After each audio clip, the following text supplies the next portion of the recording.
Radhe Krishna friends, welcome back to YouTube channel. आज हम आप सभी के कहने पर एक वन शॉट लाए हैं system of particles and rotational motion का। ओके, आई होप आप सभी कंसंट्रेशन से पढ़ोगे और हर एक चीज़ को बिल्कुल ध्यान से समझोगे। So let's start. सबसे पहले अगर हमें कुछ system of particle and rotational motion में पढ़ना होता है, व्हाट इज पॉइंट मास। ठीक है, तो पॉइंट मास क्या होता है? When a particle travel more than it's size. It means जैसे कि देखो ये है कोई बॉडी, ठीक है, और ये कितना डिस्टेंस ट्रेवल कर ले, इतना डिस्टेंस ट्रेवल कर ले, तो इसका जो साइज है और ये जो डिस्टेंस इसने ट्रेवल किया है, इसका साइज इस डिस्टेंस से कम है ना। तो अगर ये बॉडी अपने साइज से ज़्यादा डिस्टेंस कवर करती है तो इस बॉडी को हम क्या मानेंगे? Point mass. ठीक है, इसके बाद नेक्स्ट है system of particle. System of particle क्या होता है? A body which is not a point mass, वो बॉडी जो पॉइंट मास ना हो and composed of several particle. ठीक है, ये तो बेसिक सी चीज़ आपको समझ में आ गई होगी। इसके बाद है centre of mass which is main topic of this unit. ठीक है, ये क्या होता है? Where the entire mass of body appears to be concentrated. जैसे कि ये देखो, ये कोई बॉडी है, ठीक है, इसका सेंटर कहाँ पे है? यहाँ पे। लाइक आप ये एक्सपेरिमेंट भी करके देख सकते हो। अपनी नोटबुक उठाओ और उसके सेंटर पे अपनी फिंगर रखो और उसे उठा लो, वो उठ जाएगी। ठीक है, और बैलेंस भी हो जाएगी। क्यों? क्योंकि वहां पर उसका पूरा का पूरा मास कंसंट्रेटेड होता है। तो सेंटर ऑफ मास क्या होता है? वो पॉइंट जहां पर क्या हो, पूरी बॉडी का मास अपीयर हो, कंसंट्रेटेड होता हुआ। ठीक है, I hope this is clear to you. इसके बाद यूनिफॉर्म बॉडीज। ठीक है, जैसे कि ये कोई यूनिफॉर्म बॉडी है, उसका जो सेंटर ऑफ मास होगा वो lies at there geometrical centre, उसके जियोमेट्रिकल सेंटर पे लाई करेगा। लाइक देखो ये सर्कल है, इसका सेंटर ऑफ मास यहाँ पर लाई करेगा, स्केयर का उसके सेंटर पे लाई करेगा। ठीक है, बट बहुत सी क्या होती है, नॉन यूनिफॉर्म बॉडीज होती है। लाइक अब देखो, दो मैंने कोई मास, ये कोई मास है 10 kg का और ये कोई हो गया 5 kg का। ठीक है, अब यहाँ पर मैं पूछूं इनका जो सेंटर ऑफ मास है वो कहाँ लाई करेगा, तो मास सेंटर ऑफ मास कहाँ लाई करता है? Toward the heavier side. ठीक है, हैवियर साइड लाई करेगा, मतलब कि 10 kg के पास लाई करेगा। कोई भी मास है, यहाँ पर 10 kg का मास हो और यहाँ पर 5 kg का। ठीक है, क्योंकि कहीं कहीं से मास ज्यादा हो जाता है बॉडीज में, ये तो है नहीं हर एक जगह सिमिलर मास होगा हर एक चीज का। ठीक है, तो हैवियर साइड की तरफ क्या होगा? मास, सेंटर ऑफ मास हमें मिलेगा। अब हम सेंटर ऑफ मास को कैलकुलेट कैसे करते हैं ये चीज देखेंगे। तो देखो, जैसे कि ये कोई मास m1 है और ये कोई मास है m2। ठीक है, और ये जो ओरिजिन से इसका डिस्टेंस है m1 का वो r1 है और इसका r2 है। ठीक है, तो सेंटर ऑफ मास को अगर हम कैपिटल R से डिनोट कर रहे हैं तो इसका फॉर्मूला क्या होगा? m1r1 plus m2r2 bye m1 plus m2। ये फॉर्मूला आपको अच्छे से याद रखना है। ठीक है, और अगर n मासेस है तो क्या हो जाएगा? m1r1 plus m2r2 plus m3r3 till mnrn तक हम ऐड करते रहेंगे और डिवाइड कर देंगे सबके मास के साथ। I hope this is clear to you. अब एक न्यूमेरिकल ट्राई कर लेते हैं। देखो न्यूमेरिकल में क्या कहता है? Centre of mass of HCl molecule if distance between them is 2 angstrom. तो देखो दो मॉलिक्यूल है, हाइड्रोजन। ठीक है, हाइड्रोजन का साइज छोटा होता है और क्लोरीन। ठीक है, ये हाइड्रोजन है और ये क्लोरीन है। अब हाइड्रोजन का मास कितना होता है? 1 म्यू और क्लोरीन का 35.5 म्यू। ठीक है, अब यहाँ पर क्या हो गया? इनके सेंटर ऑफ मास के बीच में डिस्टेंस हम सेंटर ऑफ मास से ही लेते हैं ना, तो कितना है? दे रखा है 2 एंगस्ट्रॉम। ठीक है, अब देखो इसका m1 मान लो, इसका m2 मान लो। अब r1 r2 भी हमें चाहिए सेंटर ऑफ मास निकालने के लिए। r1 क्या है? अब हाइड्रोजन क्या? ओरिजिन पे है। अब ओरिजिन पे दोनों x और y की वैल्यू कितनी होती है? 0। तो 0 i cap plus 0 j cap. और r2 की वैल्यू कितनी होगी? ये 2 एंगस्ट्रॉम y एक्सिस पे तो 0 है ही, और I एक्सिस पे कितना है? ओ सॉरी, x एक्सिस पे कितना है? 2 i कैप एंगस्ट्रॉम भी है साथ में प्लस 0 j कैप। ठीक है, अब सेंटर ऑफ मास का फॉर्मूला अभी पीछे हमने किया था, क्या था? R, कैपिटल R से डिनोट किया हमने m1r1 plus m2r2 bye m1 plus m2, यही होता है ना। तो देखो अब m1 कितना है? 1, r1 0 i cap plus 0 j cap, plus m2 कितना है? 35.5, r2 कितना है? 2 i angstrom plus 0 j cap. लिख लो, चलो वैसे तो 0 ही हो जाएगा ही, ठीक है। m1 प्लस m2 1 प्लस 35.5, ये 0 के साथ किसी की मल्टीप्लाई करेंगे तो क्या आएगा 0, तो ये बच गया, ठीक है। 35.5 इंटू में 2 आई कैप एमस्ट्रॉम बाई इन दोनों को जोड़ेंगे 36.5, ठीक है। इनकी मल्टीप्लाई की तो क्या आएगा 71 आई कैप एमस्ट्रॉम बाई 36.5, और अगर इसे सॉल्व करेंगे तो वैल्यू कितनी आएगी 1.94 आई कैप एमस्ट्रॉम। अब देखो हमने पीछे पढ़ा था कि जब दो बॉडीज हैं, ठीक है, नॉन यूनिफॉर्म है, मतलब अब जो सेंटर ऑफ मास है वो कहाँ आएगा, जो हैवी बॉडी है उसकी तरफ आएगा। अब देखो वैल्यू कितनी है सेंटर ऑफ मास की 1.94, तो कहीं यहाँ पर, ठीक है, यहाँ पर क्योंकि 2 एमस्ट्रॉम है डिस्टेंस, तो यहाँ पर ये किसके टूवर्ड है, क्लोरीन के, और क्लोरीन हैवियर बॉडी है, तो यहाँ से भी हमने प्रूव कर लिया और न्यूमेरिकल भी कर लिया, ठीक है। इसके बाद मोमेंटम ऑफ फोर्स, इसे क्या कहते हैं टॉर्क, डिनोट करते हैं टाउ से। अब टाउ टॉर्क क्या होता है, टर्निंग इफेक्ट ऑफ फोर्स, ठीक है। टाउ क्या होता है, turning effect of force. Like देखो एक बॉडी ले ली हमने, ठीक है, ये है, अगर इसके सेंटर ऑफ मास के अलोंग हम फोर्स लगाएंगे, मान लो हमने यहाँ पर फोर्स लगा दिया, ठीक है, तो मोशन कैसी होगी, आप कुछ लेकर, ऐसी कोई बॉडी लेकर, कैसी भी लेकर, आप खुद भी करके देख सकते हैं, उसके सेंटर ऑफ मास पे फोर्स लगाना, तो मोशन कैसा होगा, ट्रांसलेशनल, ठीक है। और अगर फोर्स कहाँ लगा दिया हमने, सेंटर ऑफ मास को छोड़ के, जैसे मान लो मैंने ऊपर लगा दिया, ठीक है, यहाँ पर, तो ये अब मोशन कैसा होगा, रोटेशनल, रोटेशनल मोशन, ठीक है। अब देखो एक ये हमें फॉर्मूला निकालना है, तो ये कोई बॉडी है, ठीक है, तो इस पे क्या किया हमने, एक फोर्स लगाना है जब, ठीक है, टाउ किसके इक्वल होगा, perpendicular force in cross arm length, ठीक है। फोर्स कितना है F इंटू में R साइन थीटा, ठीक है, और साइन थीटा क्या होता है, वेक्टर प्रोडक्ट होता है, तो साइन थीटा वेक्टर प्रोडक्ट को हम किससे डिनोट करते हैं, क्रॉस प्रोडक्ट से, तो कितना हो जाएगा, tau is equals to F cross R, ये हमारा फॉर्मूला बन गया। एस टॉर्क बाय कपल, अब हमें पढ़ना है टॉर्क बाय कपल, तो सबसे पहले जान लेते हैं कपल क्या होता है। कपल फोर्स कैसे लगते हैं, देखो मान लो ये क्या होता है, pair of 2 equal and opposite force having different line of action. Like देखो ये कोई बॉडी है, ठीक है, इसका सेंटर ऑफ मास ये है, अब इस पर 2 फोर्सेस लगेंगे, एक यहाँ पर, और क्या करेगा, डिफरेंट लाइन ऑफ एक्शन, मतलब कि लाइन ऑफ एक्शन क्या होना चाहिए, डिफरेंट। अगर यहाँ पर फोर्स लग रहा है तो दूसरा फोर्स कहाँ लगेगा, यहाँ पर, ठीक है, और इक्वल होने चाहिए और अपोजिट फोर्स होने चाहिए, तो फिर क्या होगा, देखो ये फोर्स इस साइड लग रहा है और ये फोर्स इस साइड, ये क्या करेगा, रोटेट करेगा ना, और जहाँ पर रोटेशन होती है वहाँ पे क्या होता है, टॉर्क, ठीक है। तो हम यहाँ पर क्या कह सकते हैं कि कपल की वजह से क्या आ रही है, टॉर्क आ रही है, ठीक है। अब यहाँ पर एक नोट लिखा हुआ है, couple can not cause any translational motion. अब देखो ये सिर्फ रोटेट कर रहा है ना कि आगे तो नहीं जा रहा है ना ये, तो ट्रांसलेशनल मोशन तो यहाँ पर नहीं है, but can cause rotational motion cause कर सकता है, ओके। इसके बाद क्या है, हमें क्या करना है, टॉर्क का फॉर्मूला निकालना है दोबारा से कपल की वजह से, ठीक है। तो फिर मान लो कोई ये बॉडी है, ठीक है, और ये क्या कर रही है, एक्स एक्सिस के साथ थीटा एंगल बना रही है, ओके। अब देखो थीटा के अलोंग कौन सा कंपोनेंट होता है, ये है मान लो R, ठीक है, तो ये कौन सा कंपोनेंट हो गया, R कोस थीटा, और थीटा से अब ये कौन सा कंपोनेंट होता है, R साइन थीटा। अब टॉर्क किसके इक्वल होगा, आइदर फोर्स, कोई सा भी फोर्स, ये वाला या ये वाला, मतलब ये वाला या फिर ये वाला, ठीक है। टॉर्क जब भी आएगी ना, जब फोर्स लगेगा कपल फोर्स, इनटू में परपेंडिकुलर डिस्टेंस। अब कोई भी फोर्स मान लो हमने लगाया F फोर्स, ठीक है, और परपेंडिकुलर डिस्टेंस क्या, R साइन थीटा, तो टाउ किसके इक्वल हो गया, F। अब साइन थीटा क्या होता है, वेक्टर प्रोडक्ट,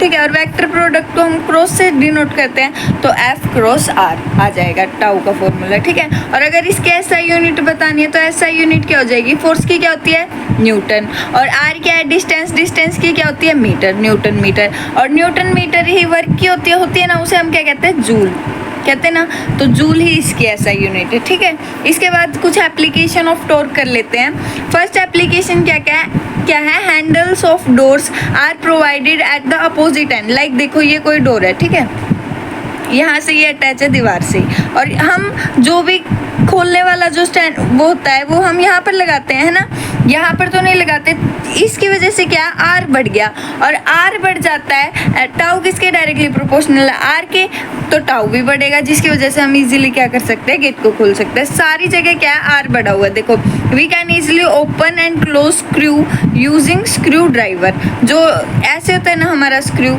ऐसे, ठीक है। तो ये जितना लंबा होता है इतने इजीली हम उसे ओपन और क्लोज कर सकते हैं। Heavy vehicles have large steering, जो हैवी व्हीकल्स होते हैं लाइक ट्रक, उनका लार्ज स्टीयरिंग होता है। और टैप्स का क्या होता है, ब्रॉड नेक्स एंड हेड्स होते हैं। ओके, नेक्स्ट देखते हैं।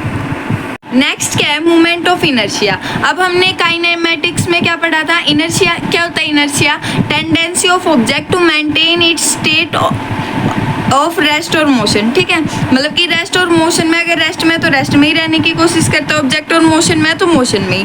वैसे ही movement of inertia rotational motion में क्या है, property of substance which resist the change in rotational motion. अगर रोटेशनल मोशन में कोई भी चेंज आ रहा है उसको रेजिस्ट करने की प्रॉपर्टी क्या है, मूवमेंट ऑफ इनर्शिया, ठीक है। वहाँ पर हमने इनर्शिया को कोई फॉर्मूला नहीं पढ़ा था, यहाँ पर फॉर्मूला भी है। क्या है, product of mass and square of its arm length, I is equals to, इसे हम I से डिनोट करते हैं, एम आर का स्क्वायर। अब SI यूनिट क्या होगी, M क्या है, मास, मास की क्या होती है किलोग्राम, और R क्या है, लेंथ, लेंथ की SI यूनिट क्या होती है मीटर, तो मीटर का स्क्वायर, ये इसकी SI यूनिट होगी, ठीक है।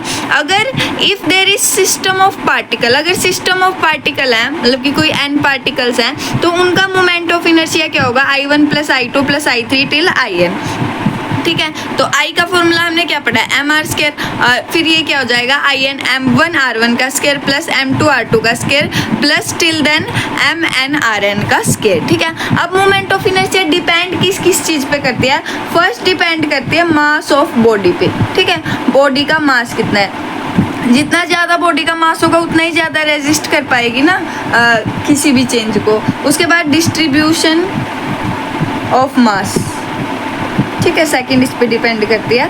और थर्ड डिपेंड करती है एक्सिस ऑफ रोटेशन। देखो, तुम्हें 3 ऑप्शन दे देंगे और फोर्थ कोई और दे देंगे, कह देंगे किस पे डिपेंड नहीं करता। तो हर एक टाइप के क्वेश्चन को बिल्कुल अच्छे से क्लियर करके हर एक कॉन्सेप्ट को अच्छे से समझना है हमें, ठीक है। इन तीनों चीज़ों पे डिपेंड करती है। अब कुछ ये टॉपिक, कुछ ये डिस्क, रिंग, होलो सिलेंडर, इन सब शेप्स की हमें मूवमेंट ऑफ इनर्शिया भी याद रखनी है। किसी की भी सिंपल सीधा क्वेश्चन आ जाए तो वो हमारे गलत नहीं होने चाहिए। तो सबसे पहले डिस्क का मोमेंट ऑफ इनर्शिया क्या होता है, एम आर स्क्वायर बाय 2, ठीक है।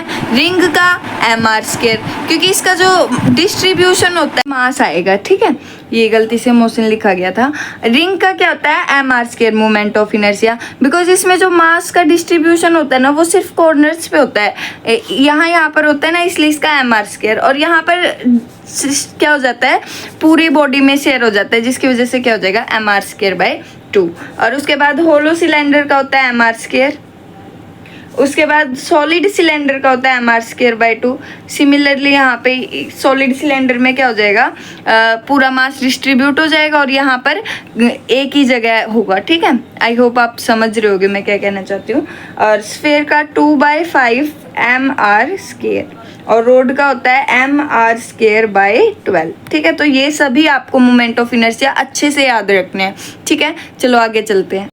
नेक्स्ट है रेडियस ऑफ गायरेशन, इसको हम के से डिनोट करते हैं। ये क्या होता है, it is the root mean square value of all the arm length of masses. Like ये कोई मास है, ठीक है, नॉन यूनिफॉर्म मास है ये, तो यहाँ पर देखो ये m है, ये m, सबका मास m है, ठीक है। इसका डिस्टेंस r1 r2 r3 हमने ये ले लिया, ठीक है। अब यहाँ पर हम स्टार्ट किससे करेंगे, मोमेंट ऑफ इनर्शिया किसके इक्वल होता है, m1 r1 का स्क्वायर, ठीक है, क्योंकि इन तीनों के लिए, प्लस m2 r2 का स्क्वायर। यहाँ पर तीन कितने भी हो सकते हैं, n नंबर ले लिए हमने, ठीक है, m3 r3 का स्क्वायर टिल n, ठीक है। इसके बाद इनर्शिया किसके इक्वल होता है, m पूरा मास, और रेडियस ऑफ गायरेशन, इसको हम किससे डिनोट करते हैं, k से, k का स्क्वायर, ठीक है। अब यहाँ पर मास सबका सेम है, तो मैंने मास सेम है तो यहाँ पर m r1 का स्क्वायर प्लस m r2 का स्क्वायर, क्योंकि रेडियस अलग अलग है, नॉन यूनिफॉर्म सी शेप है ना इसकी, बट मास सिमिलर है, तो m3 r3 का square till plus mn rn का स्क्वायर, ठीक है। इसके बाद देखो एम के का स्क्वायर, एम कॉमन ले सकते हो यहाँ पर तो ले लो, एम कॉमन ले लिया, यहाँ पर अंदर क्या बच गया, R1 का स्क्वायर प्लस R2 का स्क्वायर प्लस टिल Rn का स्क्वायर। ठीक है, अब क्या करेंगे हम यहाँ पर ऊपर नीचे n से मल्टीप्लाई कर देते हैं, कर सकते हैं ना, मैथ के अकॉर्डिंग बिल्कुल कर सकते हैं। m इंटू में n बाई n, ठीक है, मल्टीप्लाई भी कर दिया डिवाइड भी कर दिया, इससे कुछ फर्क नहीं पड़ता। R1 का स्क्वायर प्लस R2 का स्क्वायर टिल Rn का स्क्वायर। ठीक है, अब देखो ये एक इसका मास है और n के साथ मल्टीप्लाई कर दिया, मतलब जितने इसमें क्या है नंबर है इनके मास इसके, तो ये किसके हो जाएगा, पूरा बॉडी का मास के इक्वल हो जाएगा ना। तो m के square is equals to capital M पूरी बॉडी का मास बाय n इंटू में R1 का स्क्वायर प्लस R2 का स्क्वायर प्लस टिल Rn का स्क्वायर। ठीक है, अब इस m से ये m कट सकता है, काट दिया। ठीक है, अब क्या करो, k की वैल्यू निकालनी है हमें रेडियस ऑफ गायरेशन की, तो क्या कर दो, दोनों साइड रूट ले लो, k का स्क्वायर और रूट, स्क्वायर से रूट कट जाएगा, इज इक्वल्स टू R1 का स्क्वायर प्लस R2 का स्क्वायर प्लस टिल Rn का स्क्वायर बाय n और इस पूरे का रूट। तो ये आ गई हमारी रेडियस ऑफ गायरेशन की वैल्यू। ठीक है, इसके बाद एंगुलर वेलोसिटी, अब हमें पता है एंगुलर वेलोसिटी क्या होती है, D theta by D T. ठीक है, इसे हम किससे डोनेट करते हैं, ओमेगा से डिनोट, सॉरी। एंगुलर एक्सेलरेशन क्या होता है, अल्फा से हम इसे डिनोट करते हैं, rate of change of angular velocity, D omega by D T, delta omega by delta T भी लिख सकते हैं। ठीक है, और ये दो इंपॉर्टेंट फॉर्मूले हैं, मतलब कहीं न्यूमेरिकल में या फिर आगे भी बहुत ज़्यादा यूज होंगे, तो इन्हें भी याद रखना। वी किसके इक्वल होता है, आर ओमेगा, और ए किसके इक्वल होता है, आर अल्फा। ठीक है, where we is simple velocity and omega is angular velocity, a is acceleration and alpha is angular acceleration। ठीक है, उसके बाद रोटेशनल मोशन में अब देखो, मैंने जैसे ये बॉडी ले ली, ठीक है, और इसको ऐसे रोटेट कर दिया कि भाई ये इस पोजीशन में चला गया। ठीक है, अब ए मान लो ये पॉइंट है ABCD, पहले ये ऐसे था, फिर मैंने इसको ऐसे रोटेट कर दिया, अब ये पॉइंट कहाँ जाएगा, यहाँ पर A, ये B यहाँ पर, ये C यहाँ पर चला गया और ये D यहाँ पर चला गया। अब ओमेगा क्या होता है, D theta by D T, omega किसके इक्वल होता है, D theta by D T के इक्वल होता है, राइट। अब देखो इसके एंगल में कितना चेंज आया, ये 90 डिग्री चला, ये भी सब में कितना है 90 डिग्री, तो फिर एंगल का तो कोई चेंज आया ही नहीं आया ना, तो इट मीन्स इन सबकी ओमेगा क्या है, same. Omega 1 A is equals to omega B is equals to omega C is equals to omega D, मतलब कि एंगुलर वेलोसिटी क्या रही है, सेम रही है। बट अगर मैं तुमसे पूछूं वेलोसिटी VA, VB, VC और VD, अब बताओ ये सेम है, बिल्कुल भी नहीं, क्योंकि देखो V वेलोसिटी क्या होती है, rate of change of displacement, इसने अलग डिस्प्लेसमेंट कवर किया, इसने अलग, देख लो खुद, है ना। तो क्या है, VD is greater than VC, ये सब क्या है, एक दूसरे से ग्रेटर है। ठीक है, I hope this is clear to you. तो देखो नोट में क्या लिख रखा है, in rotational motion angular velocity of each particle is same. Angular velocity है हर एक पार्टिकल की, क्योंकि इसने रोटेट ही तो किया, यहाँ से ये कैसे चला गया, ऐसे तो रोटेट किया है ना। तो रोटेशनल मोशन में क्या होता है, angular velocity of each particle is same रहती है, but linear velocity is different, और लीनियर वेलोसिटी क्या होती है, डिफरेंट होती है। I hope this is clear to you.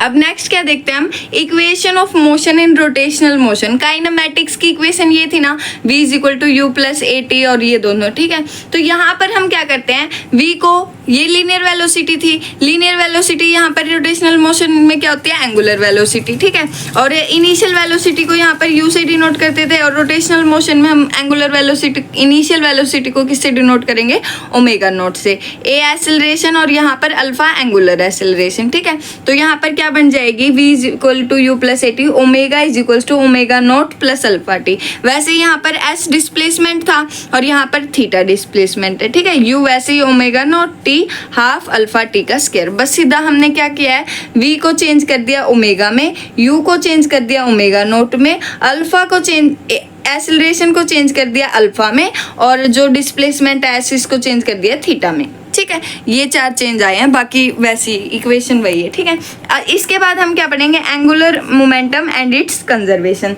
तो सबसे पहले हम एंगुलर मोमेंटम को किससे डिनोट करते हैं, L से। ठीक है, इसका फॉर्मूला क्या होता है, R क्रॉस P, राइट, ये होता है ना। अब देखो क्रॉस है तो कौन सा कंपोनेंट आएगा, R P साइन थीटा।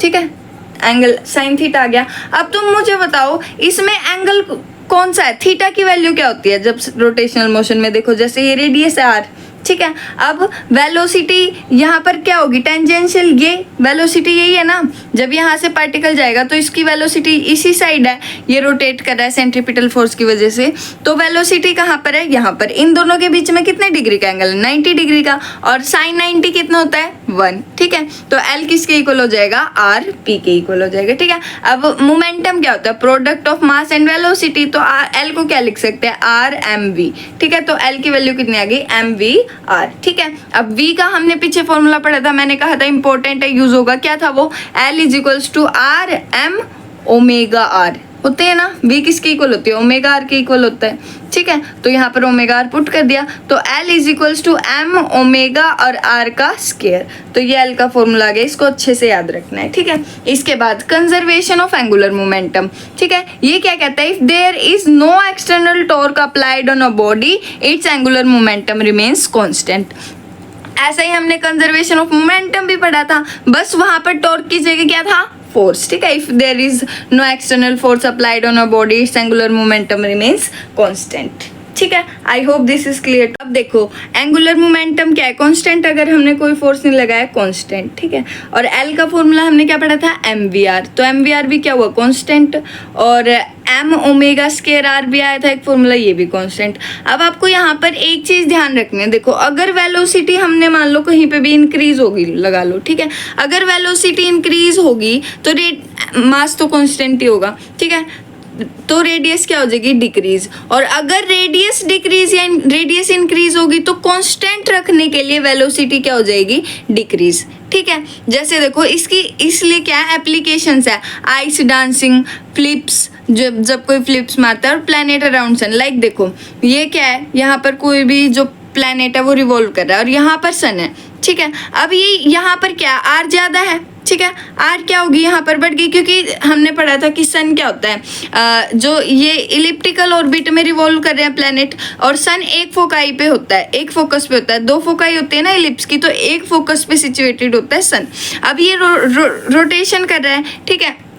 अब देखो यहाँ, सॉरी रिवॉल्यूशन, अब यहाँ पर प्लैनेट है तो ये रोटेट कर रहा है, यहाँ पर आर की वैल्यू ज़्यादा होगी तो वेलोसिटी क्या हो जाएगी, डिक्रीज, और यहाँ पर जब प्लैनेट आएगा तो आर की वैल्यू क्या हो जाएगी, डिक्रीज हो जाएगी, तो यहाँ पर वेलोसिटी क्या हो जाएगी, इंक्रीज हो जाएगी, क्योंकि यहाँ पर कांस्टेंट रखना हमें क्या, एंगुलर मोमेंटम, और एंगुलर मोमेंटम को कांस्टेंट रखने के लिए अगर आर क्या हो रहा है, इंक्रीज हो रहा है, तो वेलोसिटी को क्या होना पड़ेगा, डिक्रीज होना पड़ेगा, ठीक है। और वैसे यहाँ पर रेडियस क्या होगी, डिक्रीज, आर डिक्रीज हो गया मतलब कि डिस्टेंस, और वेलोसिटी क्या हो जाएगी, इंक्रीज हो जाएगी, ठीक है। I hope this is clear to you. अब देखो, अब हमें थोड़े बहुत रिलेशन देखना है, मे बी वो न्यूमेरिकल में आ जाए या फिर वैसे ही पूछ ले, तो सबसे पहले हम निकालेंगे kinetic energy and movement of inertia के बीच में,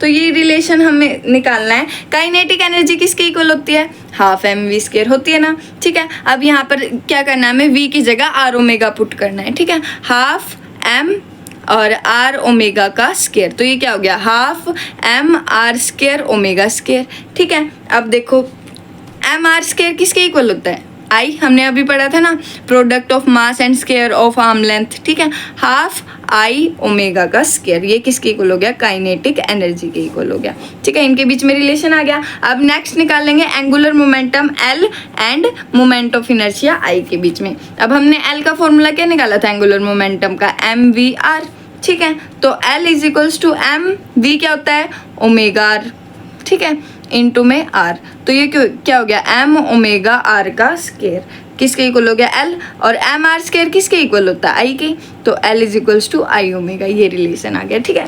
नेक्स्ट क्या होता है, torque and moment of inertia, इनके बीच में। अब टाउ का फॉर्मूला हमने क्या पढ़ा था, R F, R cross F, ठीक है, और आर फोर्स क्या होता है, मास इंटू में एक्सेलरेशन होता है।